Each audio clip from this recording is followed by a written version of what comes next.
بسم اللہ الرحمن الرحیم۔ پیارے بچوں السلام علیکم، میں ہوں آپ کی اسلامیات کی ٹیچر مسز فرد شہین۔ بچوں آج کا ہمارا عنوان ہے سنت نبوی صلی اللہ علیہ وآلہ وسلم کی اہمیت۔ تو آئیے ہم اس کے بارے میں پڑھتے ہیں۔ سنت کے لغوی معنی راستہ اور طریقہ کے ہیں۔ نبی کریم صلی اللہ علیہ وآلہ وسلم کے اعمال اور افعال کو سنت کہتے ہیں۔ اللہ تعالیٰ نے وحی کے ذریعے اپنا پیغام رسول اللہ صلی اللہ علیہ وآلہ وسلم تک پہنچایا۔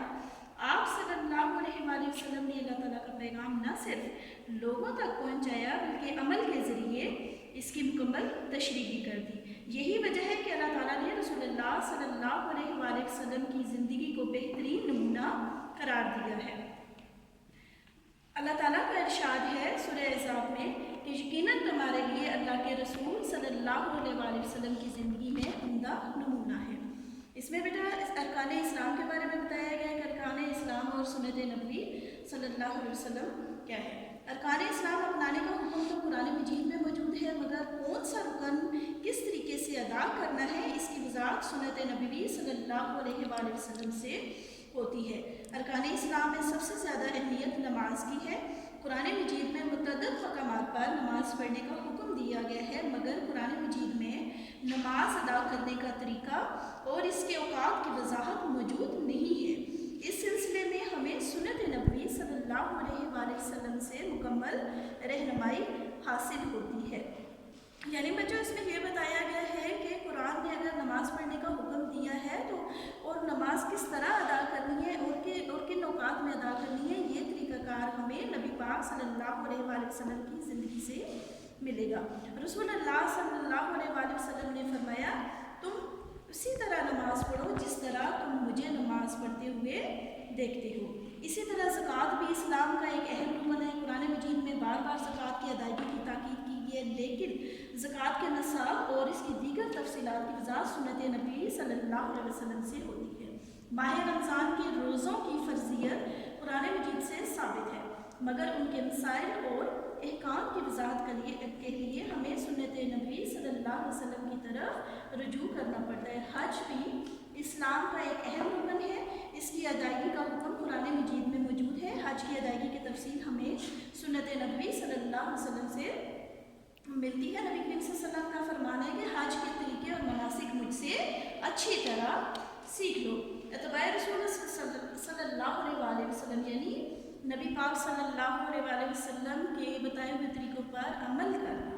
نبی کریم صلی اللہ علیہ وسلم کی مبارک زندگی ہمارے لیے بطور نمونہ موجود ہے۔ آپ صلی اللہ علیہ وسلم نے جو کام کرنے کا حکم دیا اس پر عمل کر کے بھی دکھایا۔ انسانیت کی تاریخ میں یہ مقام و مرتبہ صرف نبی کریم صلی اللہ علیہ وآلہ وسلم کو ہی حاصل ہے کہ ان کی زندگی کے ایک ایک لمحے کی تفسیر موجود ہے، جس سے قیامت تک آنے والے تمام انسان رہنمائی حاصل کرتے رہیں گے۔ ہم خوش نصیب ہیں کہ زندگی کے ہر قدم پر نبی کریم صلی اللہ علیہ وآلہ وسلم کا اسوہ حسنہ ہمیں گھریلو معاملات سے لے کر بین الاقوامی معاملات تک میسر ہے۔ اگر ایسا نہ ہوتا تو آج ہم بھٹک رہے ہوتے اور دین سے دور ہوتے۔ سنت نبی صلی اللہ علیہ وسلم کو عملی زندگی میں بڑی اہمیت حاصل ہے۔ بچوں حاکم ہو یا محکوم، جرنیل ہو یا سپاہی، امیر ہو یا غریب، استاد ہو یا طالب علم، اگر زندگی کے کسی بھی شعبے سے تعلق رکھتا ہو اس کے لیے سنت نبوی صلی اللہ علیہ وسلم میں مکمل رہنمائی موجود ہے۔ اگر ہم سنت نبوی صلی اللہ علیہ وسلم پر عمل کریں گے تو یقیناً دنیا اور آخرت دونوں میں کامیاب ہوں گے۔ جی بچوں دیکھیں قرآن جہاں پر ہمیں اعمال کے مختلف اعمال کو سر انجام دینے کی ترغیب دیتا ہے، فرائض ادا کرنے کی ترغیب دیتا ہے، تو اس کے لیے ہمیں جو طریقہ کار ہے وہ نبی پاک صلی اللہ علیہ وآلہ وسلم کی زندگی سے اور اسوہ حسنہ سے ملتا ہے۔ بچوں یہ تو تھا ہمارا آج کا ٹاپک جو آپ کے سامنے میں نے تفصیلاً بیان کیا۔ اب ہم آتے ہیں اسی سبق کے مشقی سوالات کی جگہ۔ تو اس میں سوال نمبر 1 ہے سنت نبوی صلی اللہ علیہ وسلم سے کیا مراد ہے؟ اس کا جواب ہے سنت کے لغوی معنی راستہ اور طریقہ کے ہیں، یعنی نبی پاک صلی اللہ علیہ وسلم کے اعمال اور افعال کو کیا مراد ہے؟ اس کا جواب ہے سنت کے لغوی معنی راستہ اور طریقہ کے ہیں، یعنی نبی پاک صلی اللہ علیہ وسلم کے اعمال اور افعال کو سنت کہتی ہیں۔ سوال نمبر 2 ہے، نماز کے حوالے سے سنت نبوی صلی اللہ علیہ وسلم کی کیا اہمیت ہے؟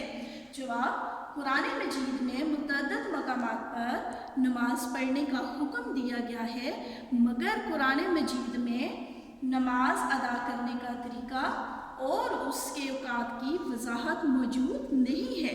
اس سلسلے میں ہمیں سنت نبوی صلی اللہ علیہ وسلم سے مکمل رہنمائی حاصل ہوتی ہے۔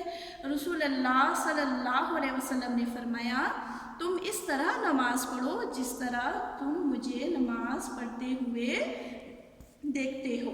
سوال نمبر 3، حج کے طریقے کے بارے میں رسول اللہ صلی اللہ علیہ وآلہ وسلم کا کیا فرمان ہے؟ اس کا جواب ہے، نبی کریم صلی اللہ علیہ وسلم نے فرمایا کہ حج کے طریقے اور مناسک مجھ سے اچھی طرح سیکھ لو۔ سوال نمبر 4، اتباع رسول صلی اللہ علیہ وآلہ وسلم کی اہمیت بیان کریں۔ اس کا جواب ہے بچوں، سنت نبوی صلی اللہ علیہ وسلم کو عملی زندگی میں بڑی اہمیت حاصل ہے۔ حاکم ہو یا محکوم، جرنیل ہو یا سپاہی، امیر ہو یا غریب، استاد ہو یا طالب علم، غرض زندگی کے کسی بھی شعبے سے تعلق رکھتا ہو، اس کے لیے سنت نبوی صلی اللہ علیہ وآلہ وسلم میں مکمل رہنمائی موجود ہے۔ اگر ہم سنت نبوی صلی اللہ علیہ وسلم پر عمل کریں تو یقیناً دنیا اور آخرت میں کامیاب ہوں گے۔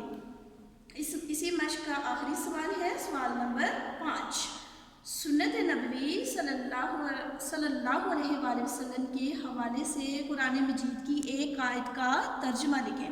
جی بیٹا، اس میں سورہ احزاب کی آیت نمبر 21 کا ترجمہ دیا گیا ہے، جو یہ ہے، یقیناً تمہارے لیے اللہ کے رسول صلی اللہ علیہ وسلم کی زندگی میں عمدہ نمونہ ہے۔